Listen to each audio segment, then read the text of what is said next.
Hello children, in my last video, I told you some interesting facts about Ireland and Scotland. And I also told you about the Giant's Causeway. And I think it's time for a big story. Don't you think so? And what story could be bigger than a story with giants in it? Well, I'll tell you, a story with two giants in it. And the first giant in the story came from Ireland, and his name was Strong Finn MACCOOL. He was taller than the oaks and stronger than a dozen oxen.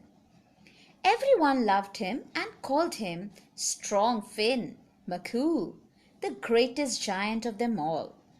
But across the Irish Sea lived a Scottish giant, huge Benindorna the mighty. Now let's read the story about these two giants and the Giant's Causeway.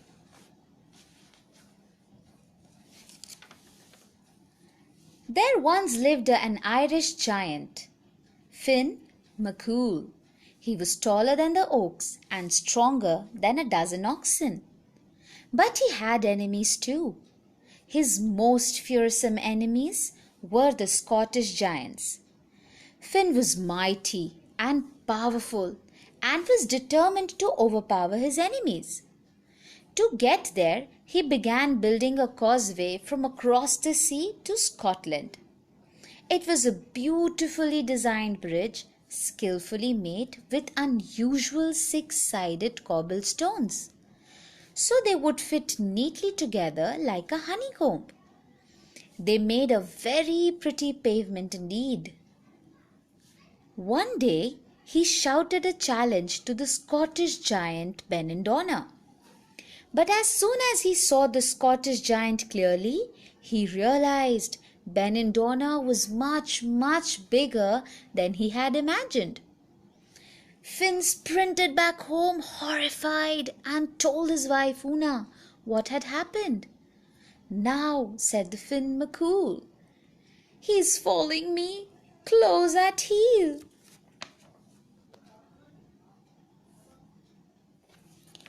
Finn and Una heard the stamping feet of Benindorna as he approached the town. Finn told his wife that his spear was as tall and thick as a round tower. Benindorna would soon be knocking on the door. Una thought quickly. She asked Finn to put on baby clothes and baby bonnet and lie down with a milk bottle in his mouth. She then covered him with a couple of sheets. Soon there was a loud knock on the door, and Una went to answer. She opened the door to Benindorna and said, "Finn is away hunting, dear. Would you like to come in anyway and wait? I will show you into the great hall to sit down. I'm sure you must be tired after a long journey." Una invited Benindorna to the room and showed him what she said was some of Finn's possession. "Would you like to put your spear down? You could place it next to Finn's." The giant was surprised. It was a huge fir tree with a pointed stone at the top. "Over there is Finn's shield." Una pointed at a block of building oak as big as 4 chariot wheels. "Finn's late for his meal. I will serve you his favorite cake. In the meantime, can you please turn the direction of the house, just the way Finn does?" Benindorna went out and touched the house with his forefinger, and it turned around. Una was shocked, but she remained calm and said, "Thank you. The cake is ready, but there's no water to wash your hands. Can you please crack the mountain that is close by and get some water?" "Sure," said Benindorna, and he touched the mountain with his forefinger and split open, and the water gushed out. Una realized that all his strength lay in his forefinger. The clever wife now had a plan. She baked the cake with an iron griddle pressed inside it. Benindorna bit it hungrily and broke 3 front teeth. "What kind of a cake is this?" he roared in anger. Finn relishes it.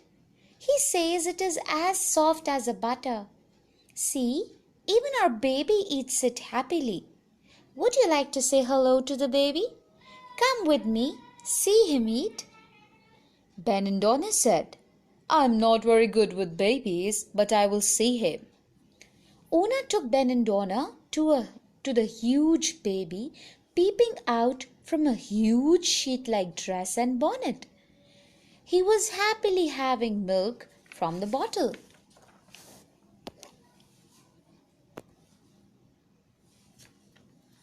Our baby is as strong as his father, said Una proudly. You can put your fingers in his mouth to see how strong his teeth are. As Ben and Donna put his finger in Finn's mouth, he bit off his finger. Ben and Donna screamed that he had been cheated. Now Finn could easily beat him, as his strength was all gone. Ben and Donna ran for his life out of Ireland. Finn thanked his clever wife for his shrewdness. As Ben and Donna was fleeing, Finn scooped a huge clod of earth and flung it at the retreating giant. The clod he flung missed its target and landed in the middle of the Irish Sea. It became the Isle of Man, and both the giants tore up the giant's causeway, just leaving the ragged ends at the two shores. Well, children, what do you think would have happened next in the story? Do you think Una was really clever? I would like you to read the story again and see and imagine what could be the other end of the story. I hope you liked it. Children, the notebook work would be shared with you via WhatsApp. Please complete your work in your English notebooks. Until then, stay safe and enjoy reading. Take care.